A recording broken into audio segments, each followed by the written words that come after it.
We're live. Hi, thank you for joining us on GalaxyCon Live. Mike, and I've got Kid Cadet with me, and we've got Walter Jones, Hey, what up? the real Black Power Ranger.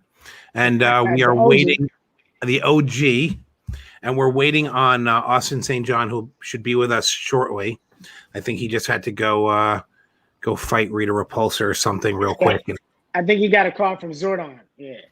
Call from Zordon. He's hanging out with Alpha 5. Something's going on. Right. So, Walter, thank you for joining us. Glad to be here. This whole thing is we kind of talk about our fan experiences and about, doing these shows. And you guys have this weird thing where you've been, be way before these conventions. You guys were doing fan appearances when the show started. We used to do auto shows. We did auto shows. We did crowd appearances at Universal Studios, which was amazing. That was crazy. You guys, I remember in the early 90s, you guys used to just show up at a place like malls and stuff, and it would just be crowds, thousands of people just crammed. Yeah, people would wait in line for 4 hours to get to come up and see us. And what was crazy was you guys as kids, you come up there with your parents and you wait for 4 hours in line, and you finally get up there and you'd be so shy that you wouldn't say anything. You sit there and look like this. I can imagine. And your mother would be like, say something. We've been waiting 4 hours. Say something. Your mother would go crazy. It was crazy.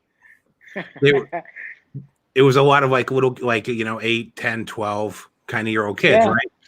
Yeah. Awesome. And then they all grew up with you. And we noticed, and when you guys started doing shows with us, I think the first show you did with me was, 2015 in Miami. Yeah. And what we started noticing, might have been 2014, started noticing that all these kids just that had grown up, and now I guess it was 93, and then 2014, it's like 20 years later, they were all 30-something years old. And you were like, and so now you guys have kids, which is crazy. Right. But the question is, Mike, have you really grown up, though? We met you, and now we're meeting your kids. That's 3 generations. It's crazy. It's crazy. Yeah, love it, though. It's what an amazing thing. And I can't think much that compares to it. I mean, really. You got Star Trek, Star Wars, obviously. But Power Rangers being around for 28 years is pretty incredible, especially considering the fact that we still have current comic book series and action figures and pops and all that is still happening right now. Right. And the new fans that are coming in, they can go back on streaming and all that and watch the original stuff. It's on Netflix. All the way back to the OGs. It's OG. It's like Star Trek. It's like Doctor Who, where you can kind of go back and see the original cast.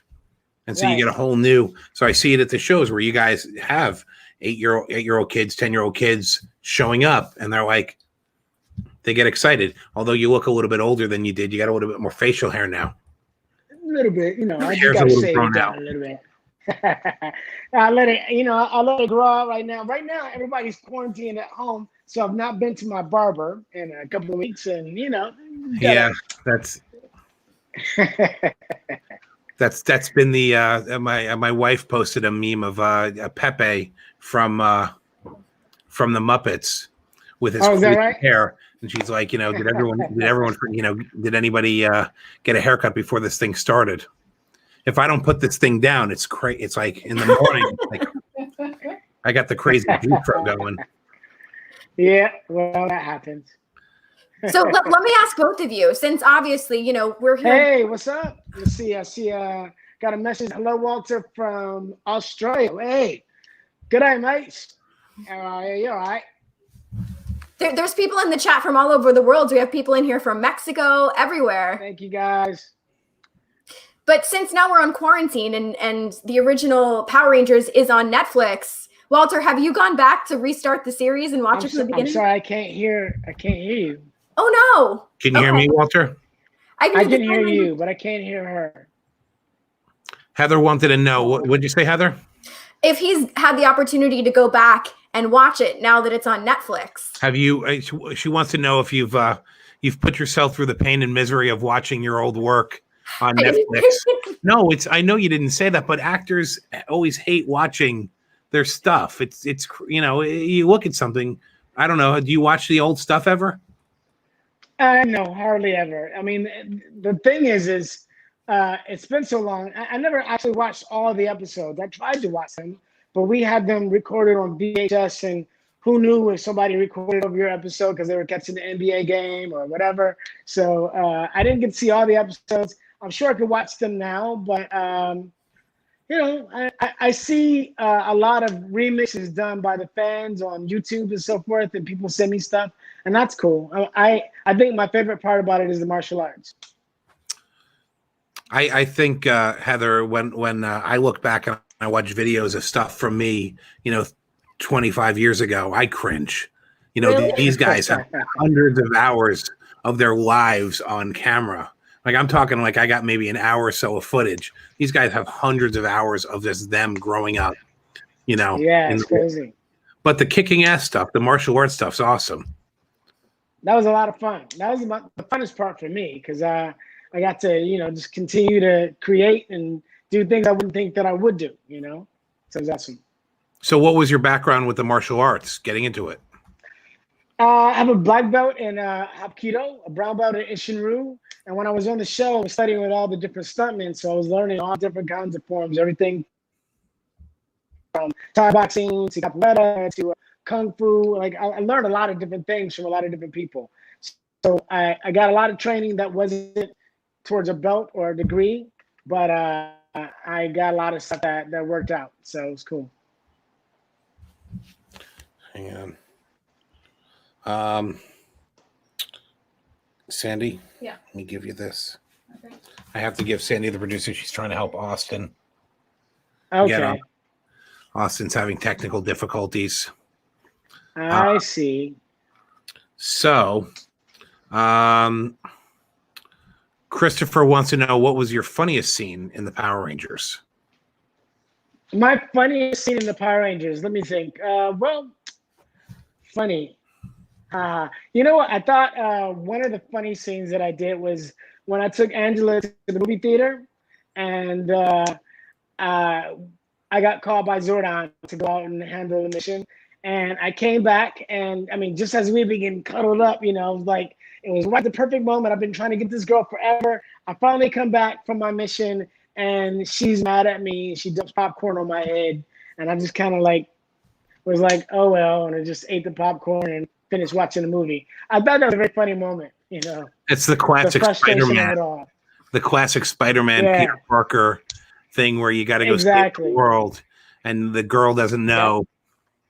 It's terrible. John Angel Bond says that your series got him into martial arts and gave him courage to stand up against the bullies. I love that. So that is awesome. You know, I think the show did that for a lot of people. I mean, because it made people very interested in martial arts. And I mean, there's a lot of nerdy people walking around that will kick your butt. I'm just saying. Right. You know, a lot of people that would get bullied. You don't want to just mess with everybody because there's a lot. I mean, I met some guys that are not the strongest, you know, looking people, and you know, maybe they were very technical or whatever, but they own 3 karate schools, and you don't want to mess with them. I think the Power Rangers did for martial arts a bit of what the Karate Kid did for karate in the 80s, where there was this renaissance of all these martial arts schools and these kids getting into it. And so it also developed tricking and it influenced even more breakdancing and hip hop and like crunk dancing. And because my form of hip hop keto, my form of martial arts was called hip hop keto. And so putting everything together, doing martial arts and dancing and doing flips, I think it encouraged a lot of people to explore that more, you know. So even parkour is like kind of like some of the stuff we did. And clearly you're still in great shape, so you're still doing something. Hey, you know, not bad. I'm hanging in there. You're looking good. So somebody wanted to know what it was like working in the ADR booth with Michael Sorek. With who? Michael Sorek. Michael Sorek. You know what? I can't say that I remember.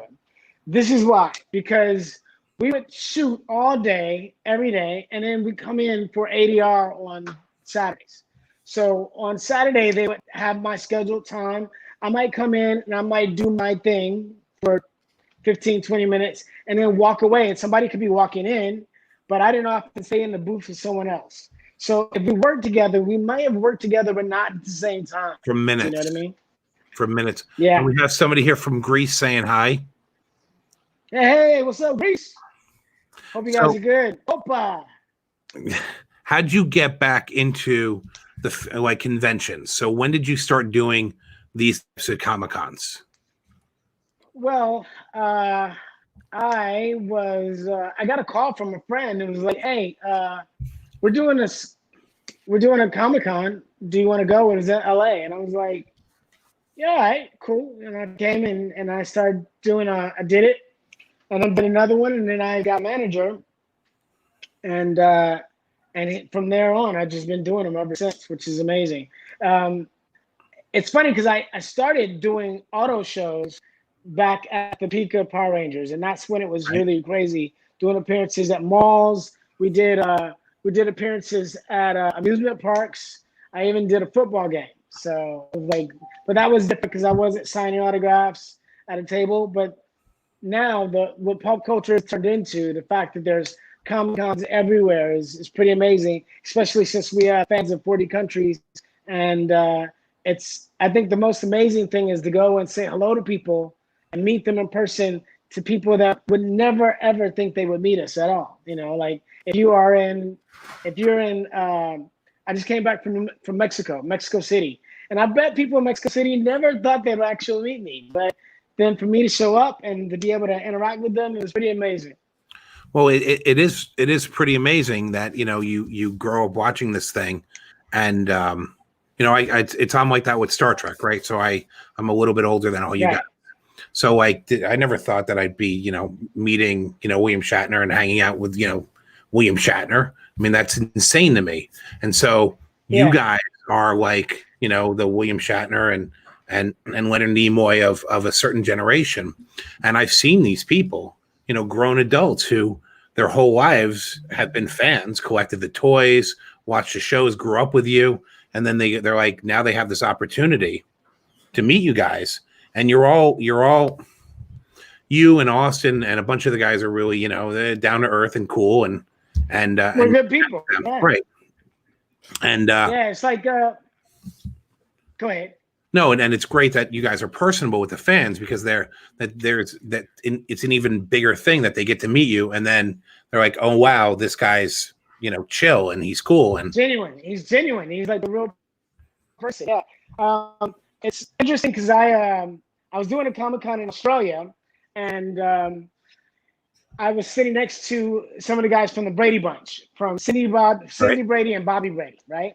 And I grew up watching the Brady Bunch, so I was like, wow, I'm sitting next to Peter and Bobby Brady. I mean, to Cindy and Bobby Brady. That's crazy. I remember them. I mean, they're older than me. They're like, you know, no longer kids, obviously. But I had a break from it, and I went over and I walked around to the front of the table, and I started looking at the pictures, and I saw this picture of them all on the staircase, all standing up, and I was like, wait, I remember this episode. You guys singing.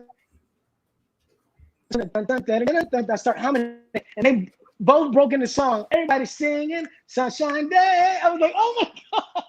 It blew my mind. I was like, oh, like I'm like reliving that moment. And in that moment, I felt like my head had separated and there was electricity running across the top of my brain.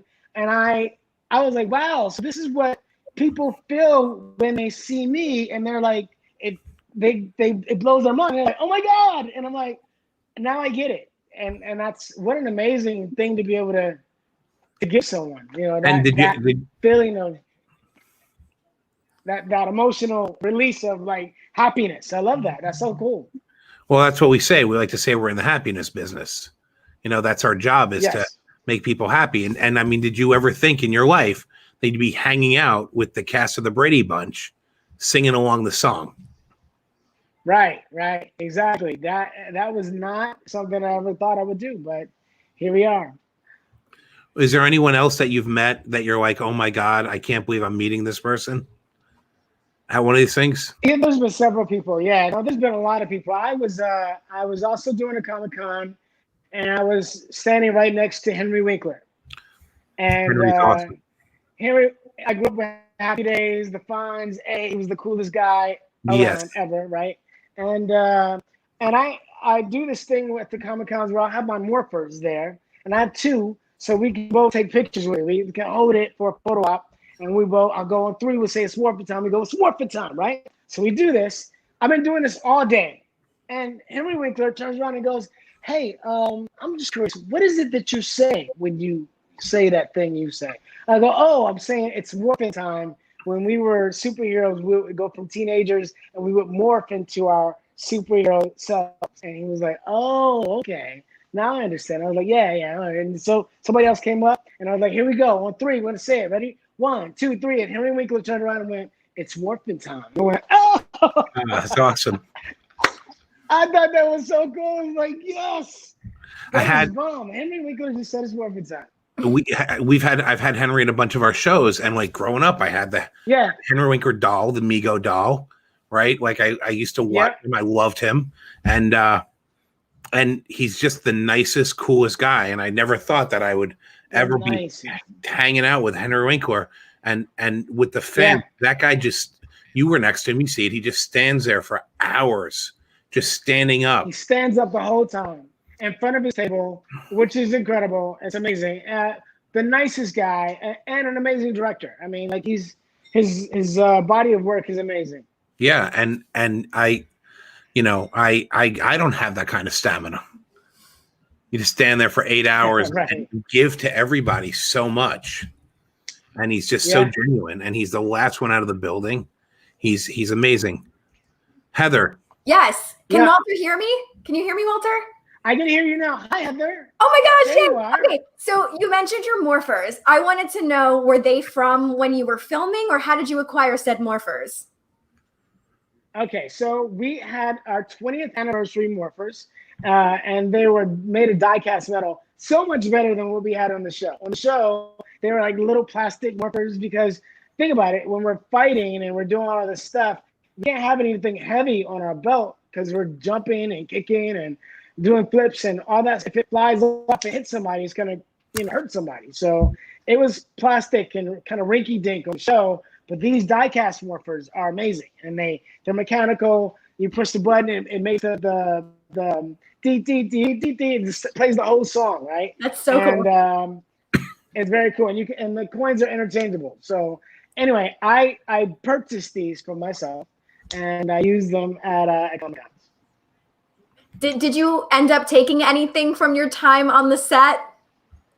Everybody wants to know that. You know what? They didn't give us anything. I'll put it that way. They didn't say, "Hey, you guys created this 40 countries. Take this and have it for yourself as something you can always remember."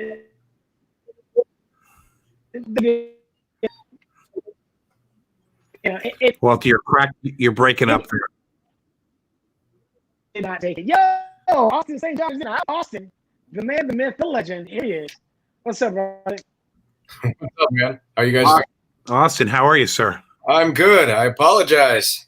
No, I think that maybe you didn't know the time because of the time zones. Right. That's what threw me off. I think we didn't properly explain the right time, so I think that's on us. Well, I love that you took the heat for that, but I got to accept it. I should have asked. It's all right. It's my fault. I'll take it. So now we have. He really did try to take the heat. That was good. I was like, wow, that's amazing grace right there. That's my job, man. I'm the promoter. I got to take That's what Mike's the best. I thought it was the agent's job. We got to start blaming Mike for everything, man. No, you always blame the producer. Okay, all right. Okay. You guys are the talent. It's never the talent's fault. Well, I like the way you think. I'm not going to lie. Didn't you guys learn anything? We're the talent. Walter's talking about the stuff that he took that he doesn't want to say what it is because he's afraid Haim is going to come to the house and take it all back. Probably. Probably, right? Now I did acquire the neon sign from the juice bar. So I have that. That's so cool. The juice bar song. That is very cool. I have yet to hang it, but I have it. Awesome. And I have my skateboard from the pilot, and I have a shirt. A shirt that walked home with me one day. I was just exhausted. I didn't change clothes. I just left. I thought I was going to bring it back the next day, and it ended up staying at my house. Nobody would know that it was a shirt from Power Rangers. In fact, I wore it out one night for a thing, and nobody knew. Nobody recognized it. I was like, all right, well, it's just a cool T-shirt. I love the chosen. I love the 28 years old. I love the chosen word in the whole phrase. I acquired. Acquired. You know, I could go to the shopping mall and acquire a Ferrari. You know, that would be incredible. But, hey, look, he was. You know, Walter was talking about how he had to go out and buy. What do you call those things, Heather? Morphers. Morphers. He had to go buy morphers so that he would have something. You know. Yeah, well, I mean, we all did. I can remember driving by the Toys R Us back in the day, and I mean, seeing the lines around Toys R Us because the fans. I mean, the fans were the fans. Their parents were like, man, they were out for it. It was insane. I remember seeing the lines around the Toys R Us. I remember hearing stories about one of the Toys R Us in downtown LA. Their front doors, you know, the big, huge sliding glass storefront doors were pushed in and shattered because people were trying to get in before the store opened to go get their toys. So it's wild. But I remember we got the little triangle box of Us. Like that's the one I remember, the only toy they gave us. And I remember sitting there with 18 holding a horrible picture of me in this box. Here I am holding me in my hand. And I just remember tripping. I was like, wow, doesn't look like me very much, but that's me. Hey. It's so they didn't have to pay you the likeness rights. Mike, I feel like we need to ask Austin what he has behind him in the room. Yeah, people are commenting about, you know, you got this serious toy collection behind you. What you got? Yeah, well, I have a online store at it's www.austinstjohn.biz. This is part of my collection that some of the stuff that I put out or sell. A lot of it is sold out right now, but I get regular stuff in. I've got posters, and there's one of my Red Helmet recreations from the show. I've got a bunch of stuff in here. I've got some Power Swords. I've got tons of comics, the entire Boom collection. I've got some Star Wars Star Wars caricatures. Han Solo and Chewie, they're my favorites. I mean, who doesn't love Harrison Ford, you know? So I've got all kinds of stuff that I regularly put up on the shop. Did I send you? Do you have any of our variant comics for Power Rangers that we did? No. All right, I'm gonna have to send you a bunch because I just did a Power Rangers variant. I'd love to see that. I want to see that. To both of you. Yeah. I'll send you both. I'll send you a bunch. Now we're kind of tripping because they've crossed us over with the Ninja Turtles. Yeah, I saw that. That was insane. I know. I'm not sure how I feel about that. I was excited to be with Wonder Woman on the cover. I mean, come on. I don't know. Who's a better martial artist, you or Raphael? Hey, come on. Forget about it. I got to answer that question. Come on. So we've been talking about with Walter. Normally we talk to guests about their convention experience, so their first conventions, how they got into this, and their fan interactions. And you just brought it up how you guys were doing it way before you guys got into the conventions, where you were doing it as part of the show, where you're doing store appearances in the 90s. And I was telling him, I remember there was one of you guys, I don't know who it was, in Pembroke Pines, Florida, in like 93, did a store appearance. And the line was insane. Yeah. Like it was like, we were still filming 5-6 days a week. So that definitely wasn't us. They didn't let us offset back then. Maybe it was 94 or something, but it was around that 90, somewhere in the 90s where you guys did it was like when you were doing the mall stuff. Yeah, they did do a tour, but they did a tour of costume rangers that weren't us. Oh, was that what it was? They weren't the real actors. Yeah, they think about it. You can have you know, three different groups of actors in suits. Anybody can be in the suit as long as they can do gymnastics, martial arts, and whatever. And you know, but they weren't the TV actors. Well, that makes sense. The real deal was they didn't want to. I mean, that's exactly right. But they didn't want to let us offset because if we shot 2 to 3 episodes a week. You remember that? And it was, you know, We did 4 episodes every 2 weeks. something like that. Yeah. Every 4 episodes every 2 weeks. Yeah. So your average TV, Seinfeld shoots 13 episodes a season. They do like a season a year, maybe 2, but a season a year. And if we were shooting, our first season was 60 episodes, so they couldn't let us offset to go do other stuff, or they wouldn't have the episodes that they'd promised Fox. Right, because you guys were airing every day after school. Yeah, it was wild. Yeah. Needed to come home to something. Every day, and then Another story. eventually it's on Saturdays as well. Yeah. So Austin, you have a different story than these guys. You came in late in the game with the conventions after like Walter and David and the others have been doing shows a while. You were like the last like mythical unicorn that nobody had seen. Yeah. I remember, trying to, how everybody was looking for you, and then you burst in. Where was it, 2015 or 2016? I think it was 2015 because I hosted that panel. Okay. Yeah, it was 2015. I got home April 30th of 2015 from the Middle East, and Walter had called me. He's like, "Hey man, you should quit doing that stuff and come do this stuff." So I was like, "Let me come do." Yeah, I'll come do this stuff. And so that's what we did. It was great. I can remember coming to SuperCon with you in Miami, and that was popular. It was fun. Who is this? I think we have a party crasher. Hey guys, Zordon, the Power Rangers are in trouble. What's up, guys? How are you, man? Hey, good to see you. You too. I haven't seen you guys since our last con. It's been a while. It's been a while. So everybody, we have Richard Horvitz, the voice of Alpha 5, as our surprise guest. I wasn't able to give you the warning, Austin. I told Walter earlier. No worries. And we were doing this with Richard and Ricky the other day, and he's like, "Oh, I love those guys." I did. I said that. Yeah. I said those are two of my favorite Rangers, and they know it. Thank you. Yes. Well, Austin knows that he's my wife's favorite Ranger. Hey, I work hard for that slot. I'm just saying, I got my time and effort. I don't know that she's ever watched Power Rangers.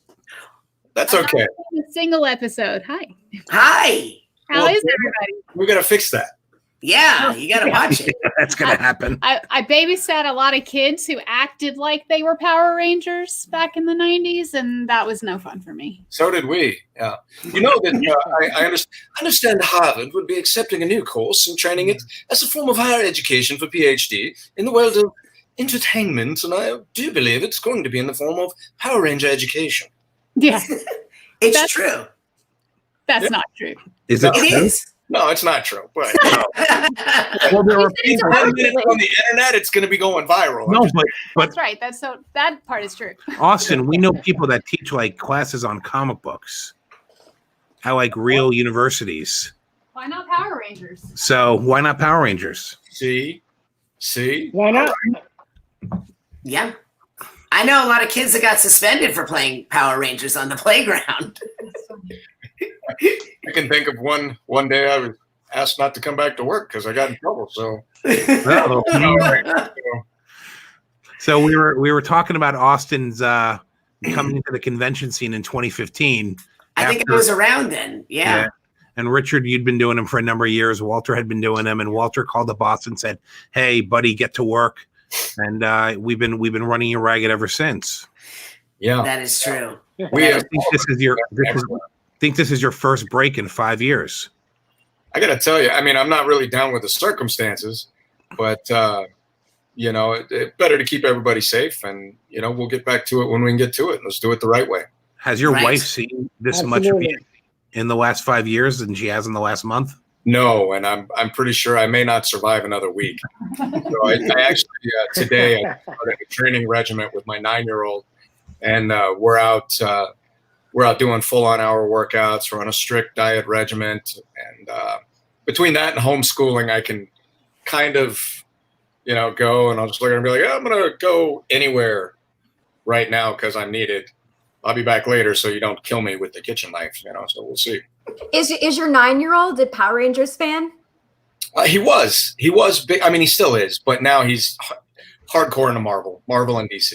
Spider-Man. Who is your son's favorite Ranger? This guy. No, I don't believe it.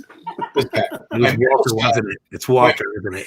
No. My middle son Jackson, he loves what's the Beast Morphers. He is all about Beast Morphers and Dino Rangers.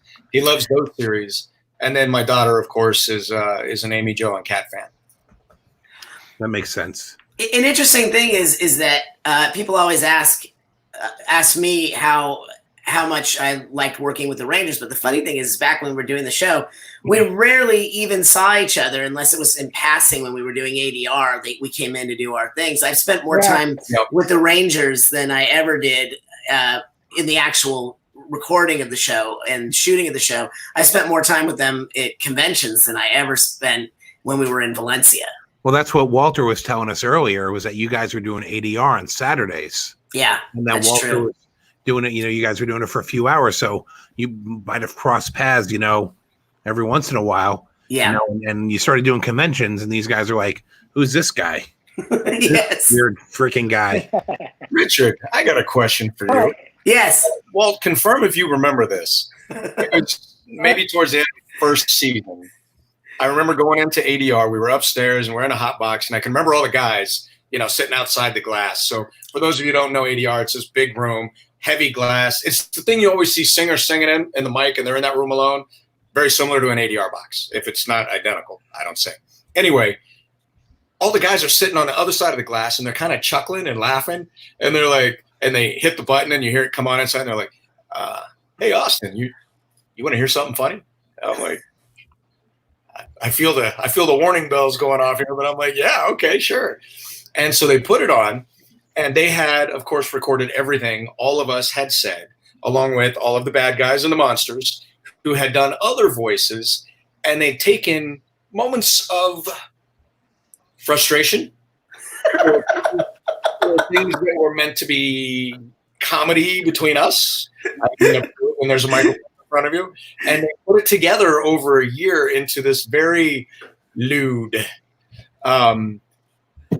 If you can imagine, there were very intimate interactions between the Rangers as the words were put together from different moments placed together into sentences that never took place in the form of sentence. And I remember hearing Alpha 5's voice in this track. Did you guys ever hear it? Did they play that for you? I don't believe so. I mean, who knows what Scott was up to back in those days? Yeah. But I'm sure there were a lot of bloopers that we were saying, but I don't remember. I can neither confirm nor deny any of these tales. Oh, okay, James. But right. I don't think I ever heard it. But it wouldn't surprise me. It would not surprise. Walter, did you acquire a copy of this tape? Acquire. Listen, that acquire thing was really acquired, by the way. But I did not acquire, but I did hear it. I remember hearing it, and it was pretty funny because it's completely unexpected. Yeah. Sometimes when we were recording, we didn't know we were being recorded. So I could be having a normal conversation, talking about whatever, and I could be complaining about something, and it was recording. So they could take it and splice words together and make us say things that we didn't really mean to say, but it was pretty funny. That is true. That is very true. I can't believe it hasn't come out.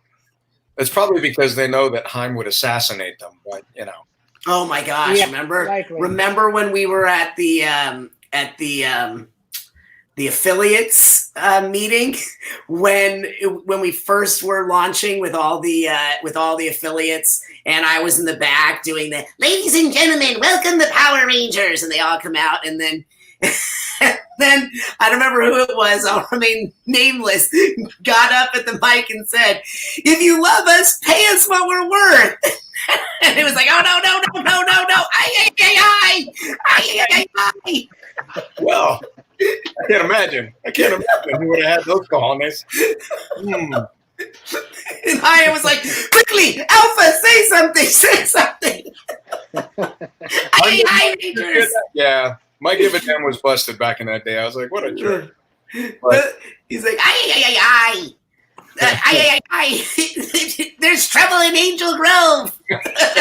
The truth is coming out. It's the truth of Taurus.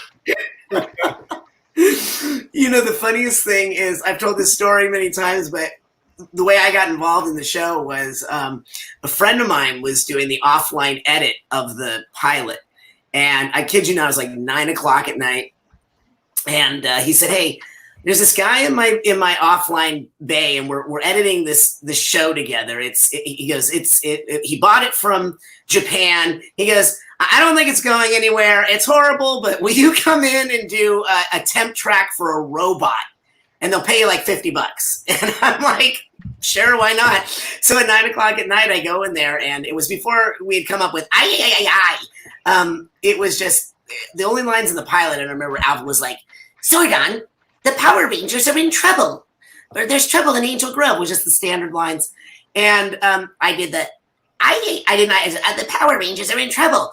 And Chaim stood up and he says, yes, we do not need to process his voice. It will save time and money. He is Alpha.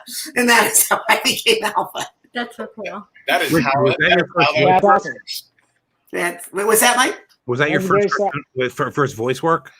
Yeah, you know, I've been doing a lot of radio commercials and television commercials, and I hadn't broken into animation at all. And You were a serious actor. yes, I was a serious actor, and I needed work, and so hence $50 for a robot. Well, for all three of you, when you guys were filming this initial season, did you realize it was going to become this global phenomenon that's been incredibly life-changing for so many of us? I didn't even think it was going to get picked up. What about you, Walt? But you know, I took the pilot home and showed it to my family, and my family's in Detroit, and so everybody's there, and they're all gathered around the TV. I put it on, we watch it, and at the end they were like, "Hey, no, you know, it's okay. Something's good is gonna come around, and hey, like just stick with it." And I was like, "Yeah." And then we got picked up, became #1 show, and everybody was like, "Yo, it's my cousin." It was crazy, crazy. I didn't think it was gonna get picked up either, but. So no, we had no idea it was going to become what it became, and the fact that it is, we're very grateful. Do you remember how informal it was when they came in? And so Walter and I were sitting on set. We were downstairs. It was late at night. I don't remember if everybody else had already been released to go home or not. I think this was near the riots. This was near the Rodney King riots. I think maybe I'm mixing my timelines, but I remember Jonathan Zakura. He came downstairs. And Walt and I are sitting there. We have our Ranger suits on. And when you're not on camera, we would untie them or take off the tops and kind of tie them around our waist just because it was hot and tight. And I remember sitting there reading my size. Walter was reading his. And Jonathan Zakura comes down. He's like, guys, good. Oh, that's Isaac. I'm doing another voice. Anyway, heavy Israeli accent. And he's like, guys, wanted to let you know your show is #1 in the world. Good job. And we're just sitting there. There's like the three of us on set. And he just turns around, he smiles. And I don't know if he did a thumbs up or something, but it was like a good little boy smile. And he just turned around and walked back upstairs. And I remember looking over at Walter. And Walter looked at me, and it was so unimpressive how it was told to us. I was like, And we didn't even get it. It was like, we're #1 in the world? Oh. Did you get a raise? Really? No, I think we had to pay more to go back. No, nobody got a raise. in fact, hey, you're still making the same money. It is exactly the same on the voiceover side of things. Is that, you know, they just tell you, oh yeah, we're going to do another 26 episodes. Like, what? So we got picked up? Yeah.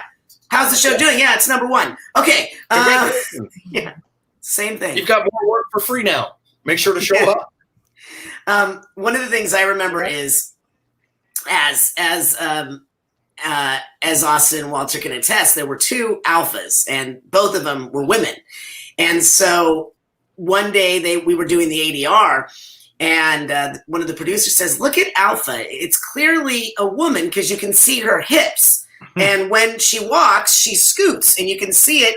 Shaking, and that's how we came up with I because it reminded me of Charo. You know, remember that? So that's how I came about, because coochie, exactly, because Alpha's hips are going I. And that is how I came up with I. Unless you're Bill Hader in the movie who just did this I, which is not how I intended it to be, but whatever. I don't think, Richard, I don't think most of the people who are Power Rangers fans know who Charo is. He did just do a PSA for the stuff. Where she's like, you got to wash your hands, coochie. That is probably true. My wife always chides me and says, you're using references that nobody knows. In fact, I was teaching a class the other day, and this group will know, but this entire class I was teaching of adult kids, they were, in their early 20s, none of them had seen the Brady Bunch. Well, Walter was just talking about how he loved the Brady Bunch and how he got to meet most of the cast at one of these shows. Yeah. Me too. I actually worked with all of them. I even got to play Gilligan to Alan Hale Jr., the Skippers. Thing, because Sherwood Schwartz did both those shows. But Walter and I are almost the exact same age, so we have the same life experience. Yeah, there's no way you and Walter. He looks way better than me, but yes, he is. He is. There's no way. I am the oldest of the Rangers. Both. Yeah, it's true. Are you serious? Yeah. I'm the oldest, but we know what they say. Zach don't crack. Hey. Hey. I would have sworn you were the youngest. Heather. No, I just have the youngest energy. You ever heard of Charo? Of course I've heard of Charo. Thank you, Heather. Thank God.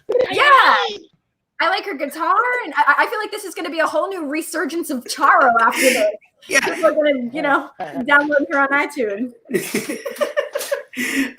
She was married to Xavier Cugat. Look at that one. I pulled out. Xavier Cugat. I saw Charo live when I was a teenager in Vegas. Well, not a teenager. I was like 9. I'm sorry. I was like 9 years old. Yeah, you probably. My mom took me to a show with Charo in Vegas. A very long time ago. Wow, that's a pretty interesting place to take your kid to see Charo. It was a show. We were in Vegas and I spent all day in Circus playing video games, and then she's like, "We're gonna go see this show." About Mike, right? Yeah, but you could have been like my mom and dad. They just left me with a pack of cigarettes and a bottle of whiskey when I was 9. When we were in Vegas. It was like cabaret style. So at the end, she just takes off her top. Yeah. I mean, Yeah. What do you? I hate to break all this reminiscing, but my only knowledge of Charo is the bean. Like, wow, that's all I know about anybody named Charo. So Austin, but now I'm feeling like I missed out on a good cabaret show. I'm going to introduce you to Charo later. She was a big performer in the 70s, but you're too young. So what? So you come back in, right? So you pop up in 2015, and you're into this. All the fans People are saying 2014. We're being corrected. 2014. I'm sorry. Oh, was it 2014? So, no, I came home from the war in April of 15. Yeah, it had to have been 15. Okay. I did a show with someone in 2013, and then in 2014 I brought in I think Walter and a couple of the other guys and David, and then you were like the big surprise in 2015 that everyone got excited about.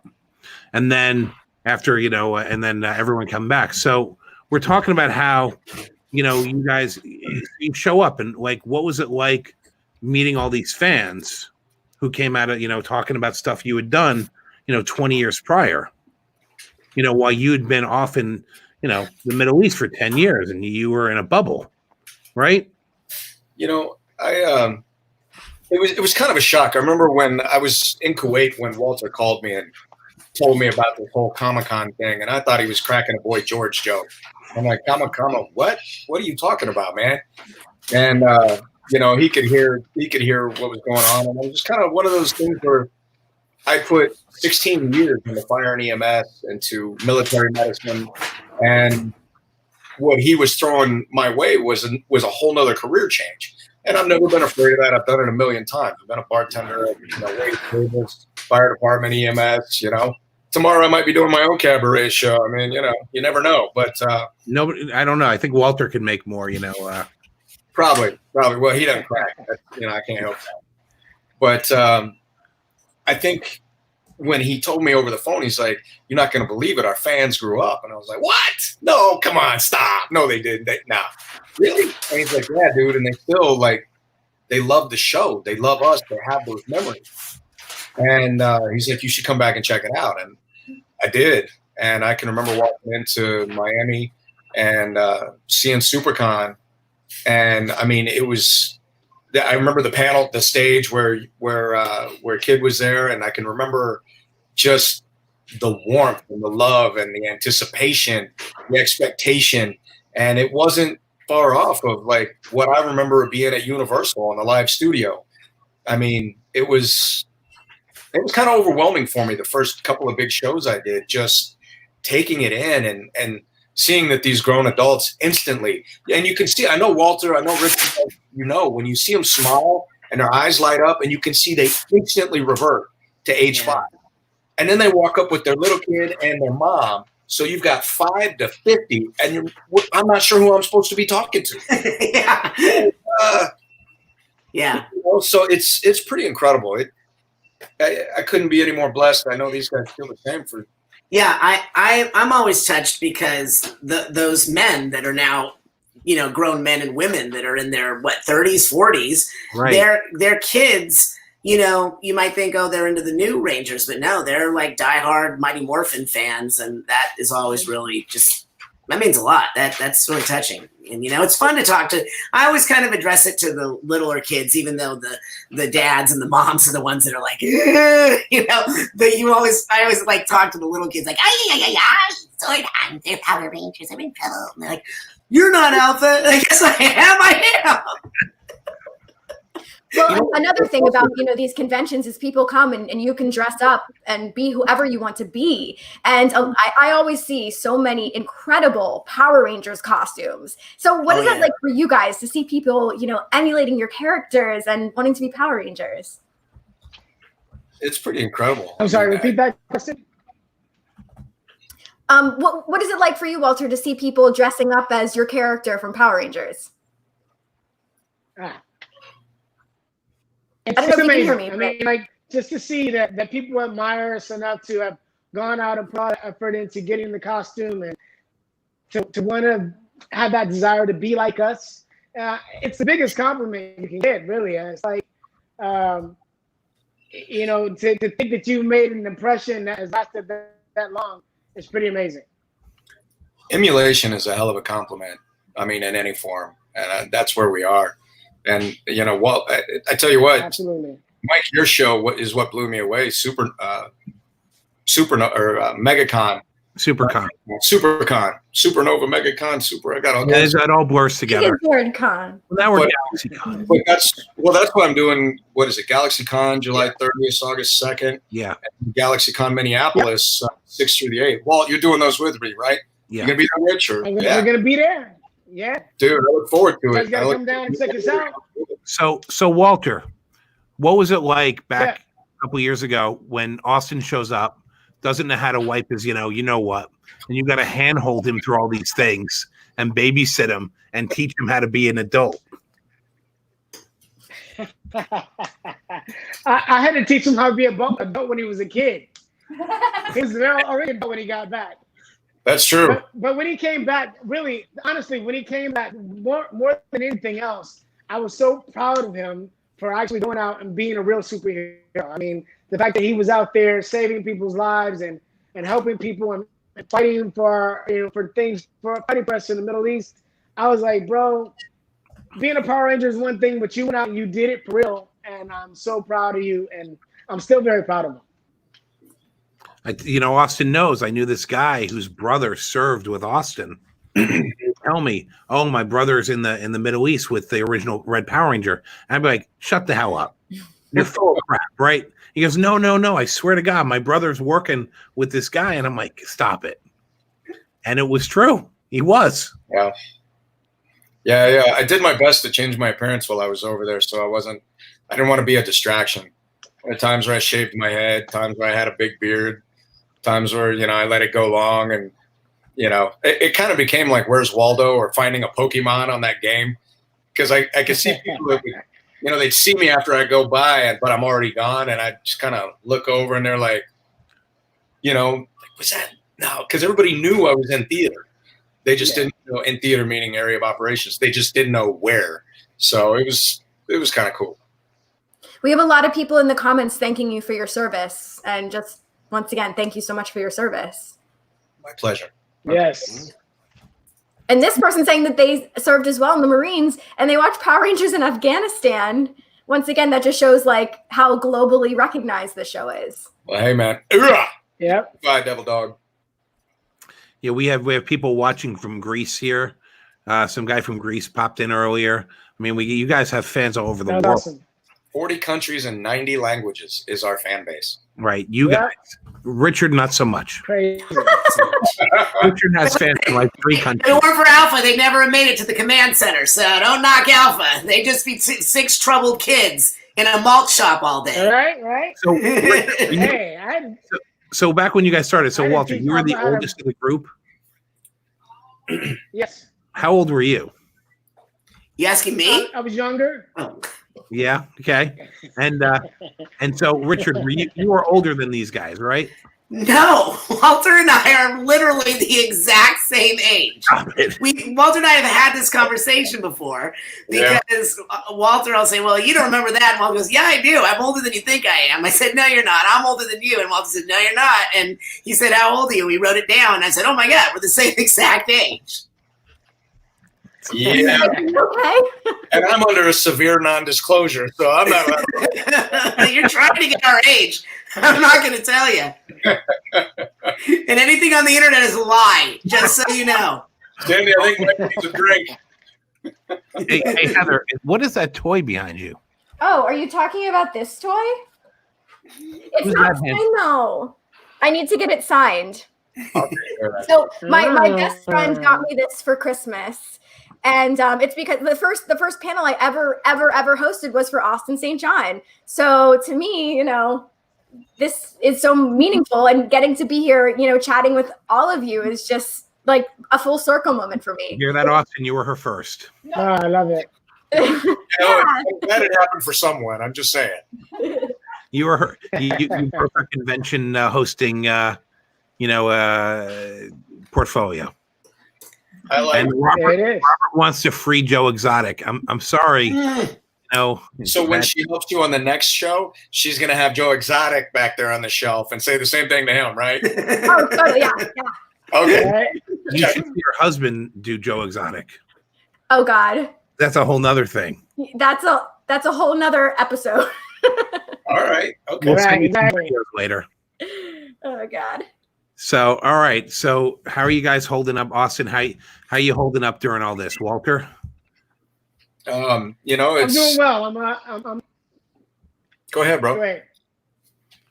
No, I'm doing fine. I'm out here. I got my kids with me right now. We're all hanging out, playing video games, and doing TikToks and such. So we're having a good time.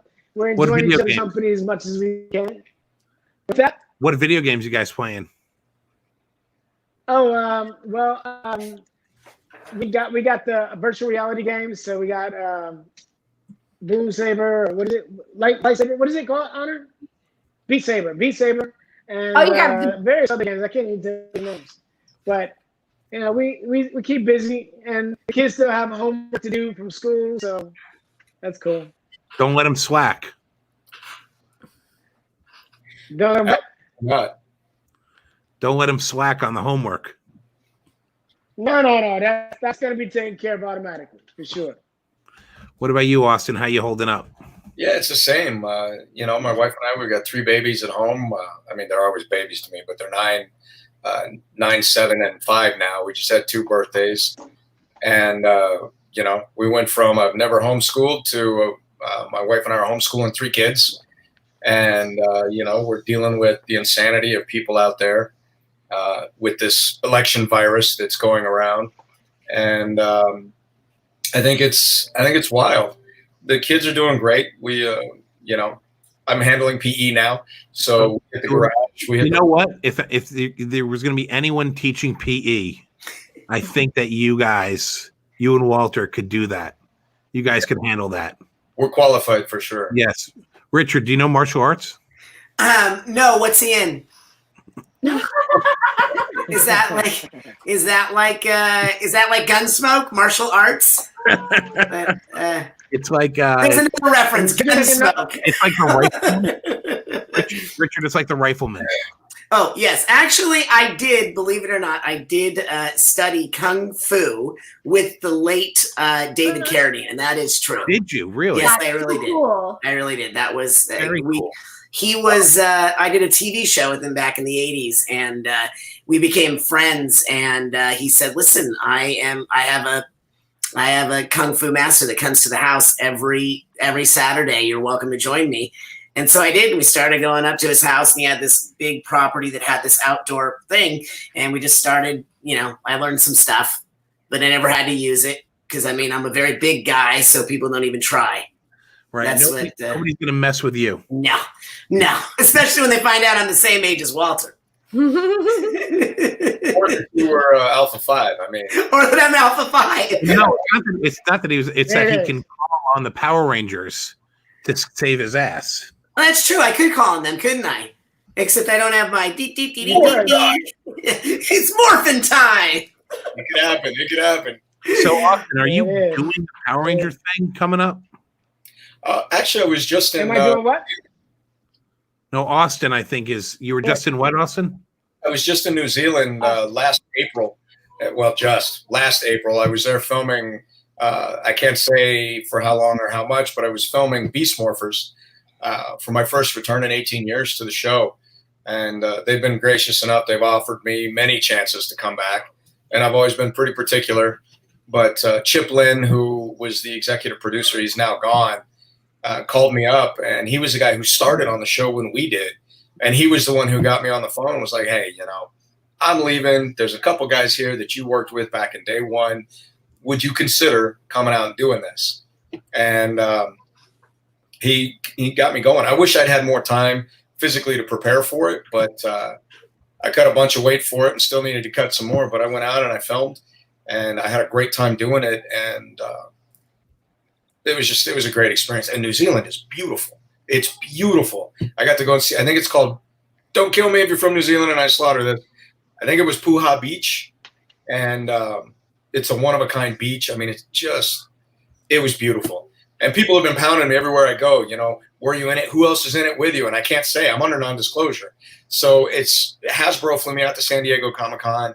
We did a huge release at San Diego, and that was last June. And finally I could acknowledge that I was there. But I spent from April to June with everybody going, we heard you're coming back. And I'm like, well, anything's possible, but I don't know. When's it going to air? They haven't told me. I would expect sometime first or second quarter of this year. Well, we're almost done with the first quarter. So maybe by the end of second quarter. Ooh. I hope. Something to look forward to. Yeah, I hope so. I'm looking forward to it. So, guys, we're almost up on the hour, so we're going to wrap this up. All right. Before we go, do you guys have any plugs? Walter, do you have any plugs? Your website, anything? Yeah, guys, check me out on Instagram at Walter E. Jones, Instagram, Twitter, Facebook, Walter E. Jones, also TikTok, and we'll see you there, man. Got some Comic-Cons coming up in Raleigh, and we're going to be at GalaxyCon. Come see me there. Austin and I will both be there, so looking forward to seeing you guys. What's your handle on TikTok? It's a Walter E. Jones. Walter E. Jones. All right, I swear to God, I'm going to look up your TikToks after this because I have to see what you're doing on TikTok. I'm excited. Heather, we're gonna watch Walter's TikToks. Yeah, and we're gonna do what are they called? Duets when you join in on the video? Yeah. Okay. Can we do that? After this, yeah. Awesome. What do you got?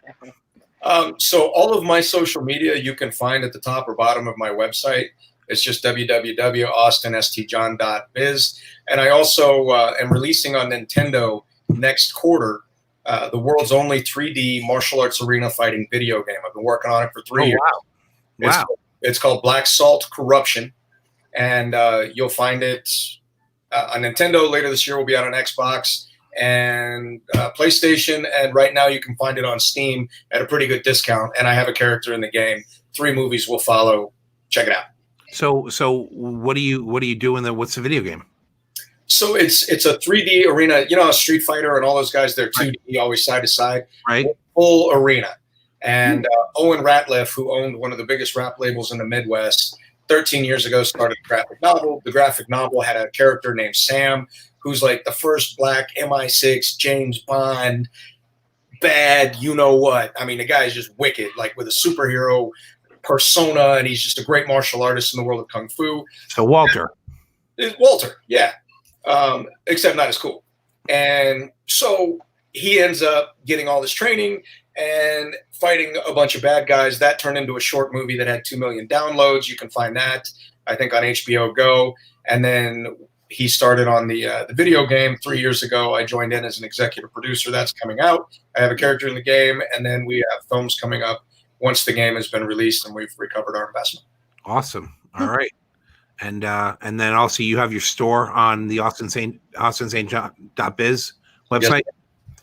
All right. So for all your Power Ranger merchandise. Yeah, all my stuff there or my social media. You can find it all on the website. And Richard. You can find me on MySpace. You're one of my top friends on Friendster. That's right. I'm on Friendster. On Match.com. No. You want to love it, AOL? Yes, I seriously am AOL. But you can go to my website at www.richardhorvitz.com, and it's got the same all my social media stuff and classes and all that sort of fun stuff. That's right. If you want to learn how to do a proper I Like Charo. Like Charo. Richard teaches voiceover workshops. And so, one of the biggest voice actors in the business. Oh, thank you. You know what you are. And don't tell anyone. Invaders Zim, Angry Beavers, Grim and Mandy, Alpha 5. And your resume is like a demon's list. Thank you. You know what? For anybody who's interested in finding any of us for bookings, you can find us at our agent. It's galacticproductionsllc.com. You can check us out there too. And that's for all Austin and Walter. And then Richard, we can get you through talentforcons.com. That's correct. Yeah. Yeah. All right. So check out everybody's stuff, and please put Richard in your top 9 on MySpace. Please. For some reason, no one contacts me there anymore. I don't know. Oh, I don't understand. I don't get it. And Kid Cadet will be back with me later this week, and then Kid's gonna have her own show on Saturday. Yeah. And, guys, thanks for joining us, and we'll see you backstage in a second. All right. Thank you, guys. Take us out, Steve. I'll do the voiceover again. Okay, so make sure you guys visit galaxycon.myshopify.com, and you guys can get exclusive comic book variants. We have keychains, pins, t-shirts, collectibles. You can get some autographs that you can only get at galaxycon.myshopify.com. So go there right now. You can get everything that you're seeing on the screen, from My Hero Academia to Power Rangers. They have it all, guys. Cheers. And we are. I think we're still going. We're still live. Steve, get us out of here. Get us off this ship.